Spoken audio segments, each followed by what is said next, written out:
Okay, thank you very much. We'll wait till the door to close. We're starting. Welcome to the Demonstrating Implementation Excellence stream of the SNOMED CT Expo 2022. My name is Alejandro Lopez Osorio. I'm the Senior Implementation Support Specialist at SNOMED International, and I will be moderating today's session.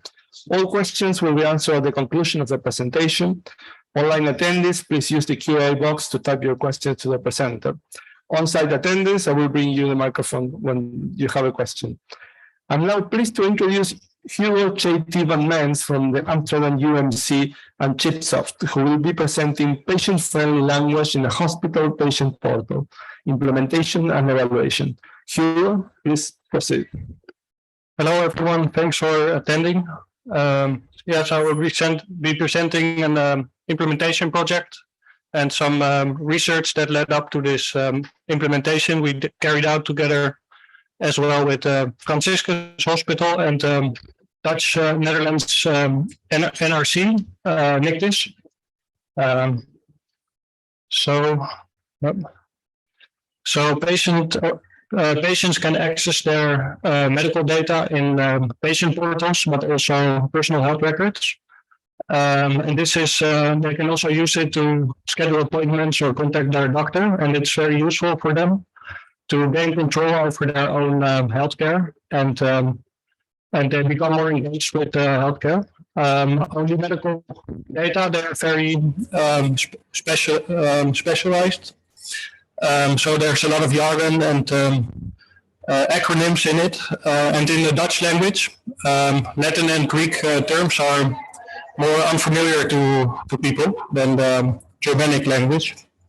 So, and most patients, they don't have a medical background. Even 1/3 to half of the patients, they have a low health literacy level. And this means that they have difficulty to use health information and for their own good. So they have difficulty understanding medical data and what the doctor has said. So we wanted to find a solution for that, so that healthcare data becomes more useful for patients themselves. And we focused on diagnosis. So in the Netherlands, there are about 25,000 diagnoses that are registered in the diagnosis thesaurus.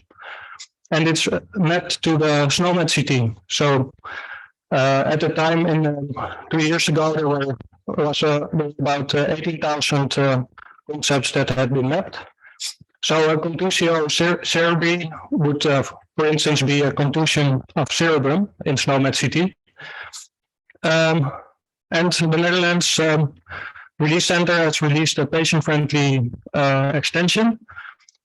So here you can find the Dutch term hersenkneuzing, but that would be like groups of the brain in English. So you could do the same thing for any language. And these were only 425 synonyms at the time that were actually different from the medical term that was registered in the record. It also contained 360 definitions. For instance, the definition provided there, it's a literal translation. So this way you could clarify 618 diagnoses. The coverage would only be 3.4%, so that's quite a low coverage if you want to help patients. But currently, 2 years later, the coverage has increased, so now we can provide definitions or patient-friendly synonyms to about 7% of all diagnoses. But it's very costly to develop these definitions. So in a project that the National Release Center did, it was about €50 to develop a accessible definition, so that that would be understandable for patients with a low literacy level. So if you would want to do that for 20,000 concepts, it would cost like €1 million, and for the whole SNOMED, more than over 17 million. So well, that's just an easy calculation, of course, but imagine if you would want to do that for all other languages. No, because especially people with a different language that are not native speakers have trouble understanding their data. So we try to look for a solution. And these are some of the concepts that have patient-friendly terms in the Netherlands extension. So pneumonia, for instance, in Dutch, can also be described as a lung inflammation.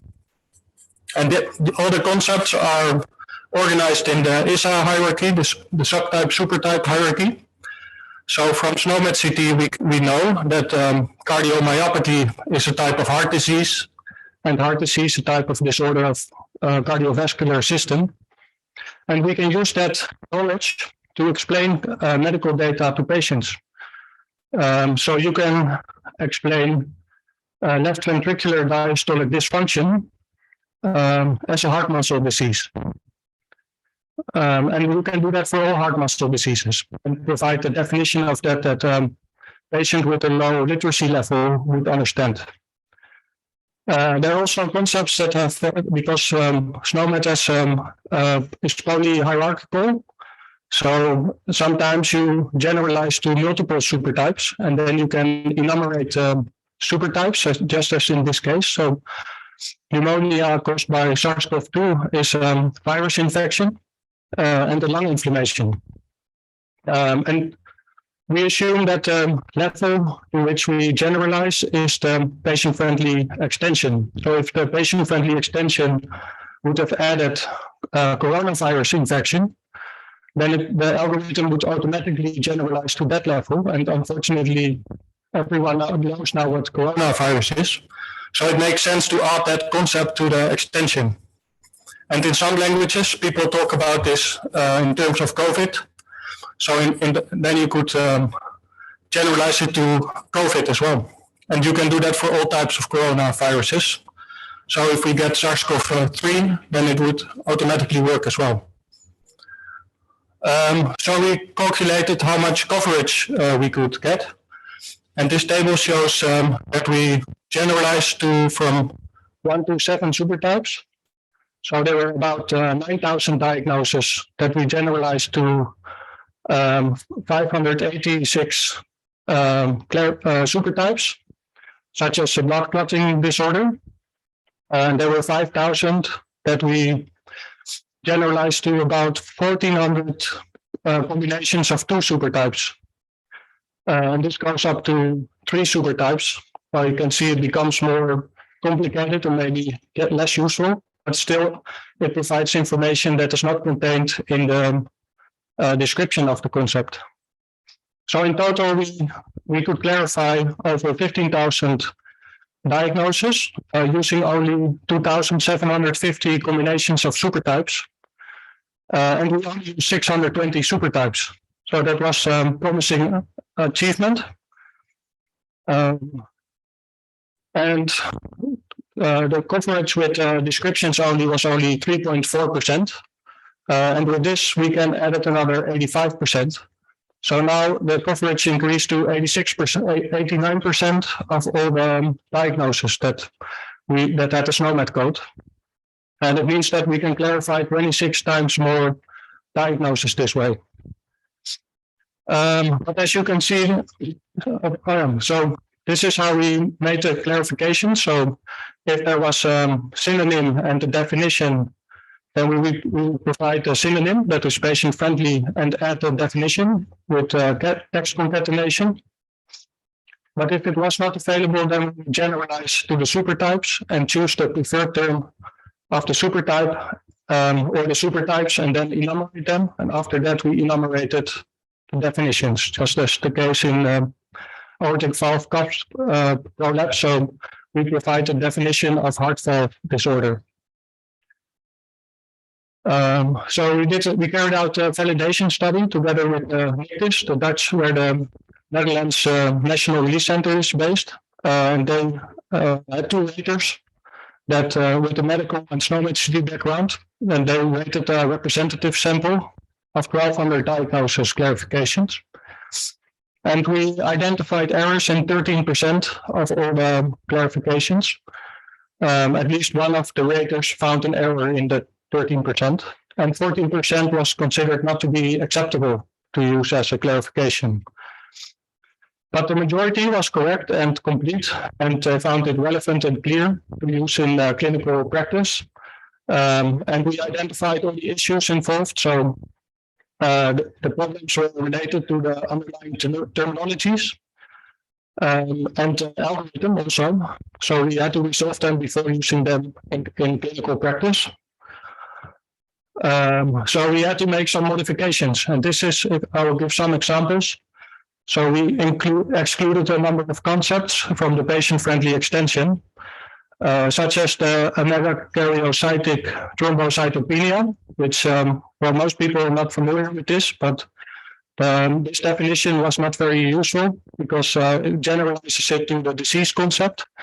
And in the case of a burn, it's even more clear that this doesn't make any sense, because a burn may be a deviation from the healthy state of the body or mind, which manifests itself in symptoms and disorders, but, well, it's more complicated than the description itself. So what we did is we removed the disease concept from the patient-friendly extension. And this implies that no diagnosis is generalized to disease. So these concepts have no clarification anymore. And another example is that we excluded some diagnoses. So post-concussion syndrome was explained as a type of dementia, but well, it's not necessarily a dementia because you can have other effects like fainting or headache. So it's not the same as dementia. And it was due to the modeling error in SNOMED, which had been resolved last year. But that where it was stated that this was a type of post-traumatic dementia. So we couldn't really resolve this problem, and that's why we decided to exclude this diagnosis from being clarified, because we know that it was incorrect anyway. And that happened also in cases where there were mapping errors. So sometimes concept from the diagnosed disorders was not mapped to the right SNOMED CT concept. And then you also get these incorrect results. So another example is functional visual loss, which was clarified as a type of blindness. This was due to the fact that the patient-friendly term for blindness and or vision impairment level was blindness, so that was not correct. So we had to remove this term for that concept. We also, this implies that it's no longer generalized to that level, but the algorithm then generalized it to vision disorder, which is a supertype with a patient-friendly term. And additionally, we added a clarification of vision disorder, which is a problem of seeing. So you get a type of vision disorder, problem of seeing, as a clarification. And this applies to all vision disorders. So that's useful. And there was another problem that we couldn't really resolve with the current version of the algorithm, because it generalized to multiple supertypes. Sometimes the semantics, they change or they become very unclear. And this is a case of cancer in kidney. That's actually a metastasis from elsewhere. But here it seems like it's metastasis in the kidney or like towards elsewhere.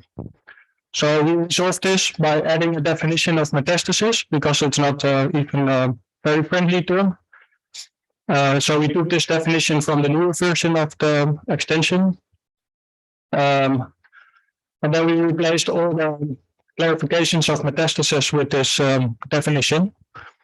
And that was applies to about 200 metastases. So that was the only change that we had to make in the algorithm. So we could implement the final set of clarifications into the health information system. And here's a screen dump of the implementation that we did at Franciscus Hospital in Rotterdam and Schiedam in the Netherlands. So a patient can view their problems there, and they can click on the diagnosis to get some clarification if they want. And there they get the clarification. So in this case, it's a definition of obesity. And they can rate the clarification. So that way we were able to get feedback on the quality. And additionally, when they rated, they could also motivate their answer.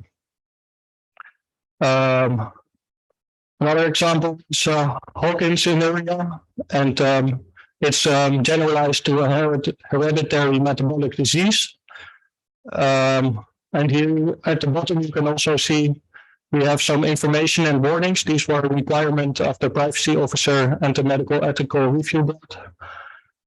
So we say that they have to contact their clinician if they have any questions, because we don't want them to ask their questions here. And we provided information about the research. So all the patients were actually included over a 2-month period. I can share some preliminary results because the details are not published yet, but will soon be submitted to a journal. So we found that half of all the users actually clicked on the information button to view the clarification, which was quite a good result. And they rated the clarifications on average as having a good quality. So they were happy with the clarifications. And there were also some that were less good, but on average it was a high rating. And the hospital also decided to keep using the functionality. So it was about 3 months ago that the study period ended, but clarifications are still there and they're still used. So that's really a nice result. So now we want to dedicate further research and development on how we maintain these terminologies and clarifications, because there's some issues involved with updates, and we also want to better tailor it to the end user. So many people, it's still too difficult to read the definitions. They should be in a more accessible language level. And of course, we want to apply this to other languages because there are many persons who are not native speakers, or maybe in other countries you could also utilize this. And especially this method helps because you can generate many clarifications with a few terms and definitions. So if in a case there are less resources for a language, then it's even more interesting. And in a new version, we want to use the defining relationships. So some concepts, they're completely or fully defined concepts. And then you can describe the meaning of the concept completely by explaining those definitions, those defining relationships. Like pancreatitis is modeled as an inflammation, and it has the finding site of the pancreas. So tomorrow you can hear more about patient-friendly extension in Pim Volkert's talk at the stream at 11:30. And so in conclusion, generalization helps to reuse patient-friendly terms and definitions across many concepts. So it's really an interesting way to model patient information and patient terminology. And we found that they're valid and that they're of acceptable quality to use in practice, and that patients actually use the clarifications and appreciate them. So this was a very fruitful collaboration with industry, academia, healthcare practice, and Health IT Standards Organization. And I think it wouldn't have been possible without this collaboration because we all had our expertise and could help each other to make this possible. So thank you for your attention. Here you can find some references and all the people that have contributed to the project. So that was it. Thank you.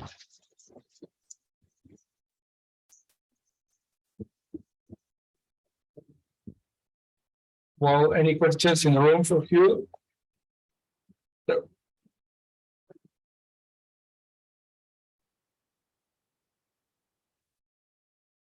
Hi, hello. I lost myself a bit in the figures on your slides, but how many of the disorders, of the diagnostic disorders, are translated into patient-friendly term and or definition? Currently, it's about 7%. 7%. What's the goal of how many? Oh, I think I lost. Yeah, so what do you mean? So they repeat. So at this moment, you have for a patient-friendly 7% of the diagnosis disorders. Yeah, or a definition. So sometimes it's a preferred term for the concept. So it might be diverticulitis, but it's not very. It doesn't sound very friendly term. But there's a definition of that concept. So then you provide those. Yeah, and with everything in the patient-friendly term or not? Yeah, so when my position is that we shouldn't try to do that because I think you cannot even at the level that concepts are registered, they are very specific and you cannot have a patient-friendly term for all medical concepts. And if you try to do that, then in the end you will generalize this in the case of corona. So people say I have corona, or that's just there. Of course, there are many coronaviruses.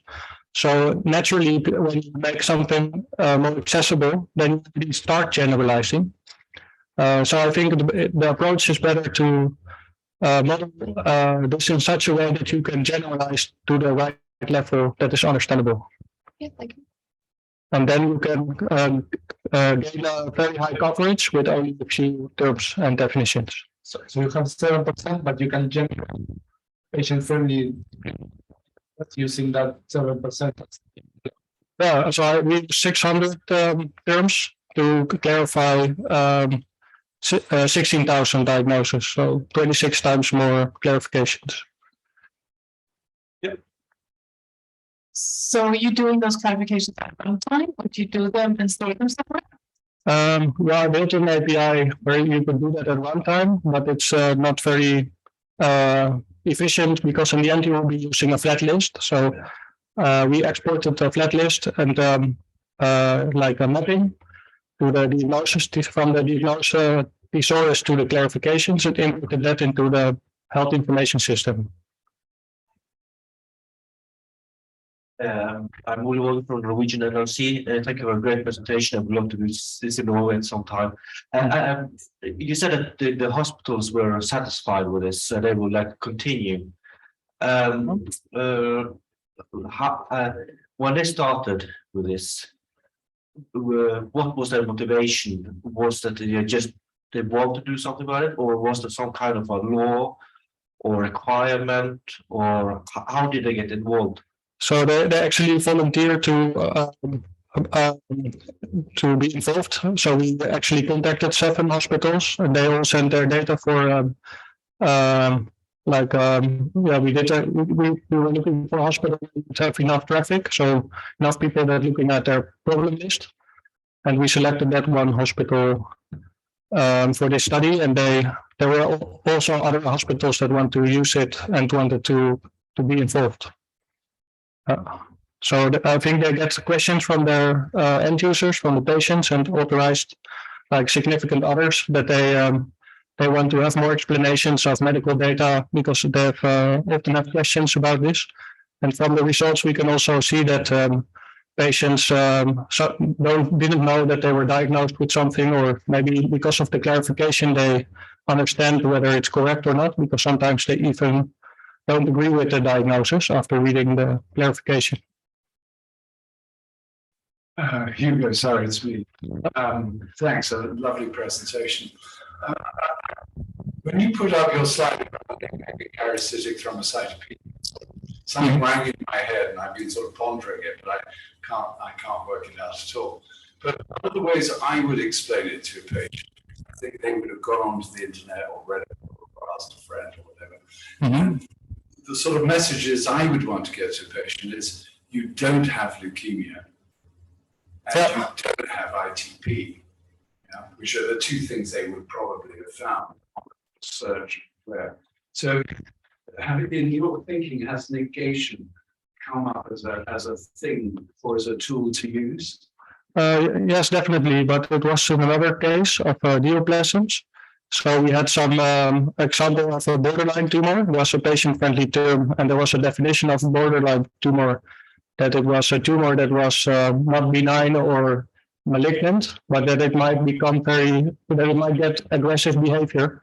So we had to remove this term, because it was unacceptable to show that, because it would unnecessarily worry people if they would just have like their contracture, which is just like a deformity of the hand, but it's nothing to do with malignancies. So, and then we used a new definition from the newer version of the extension that also states that if it's benign tumor, that it is not malignant. So there are some good examples of definitions where they do apply that negation to prevent worry in patients.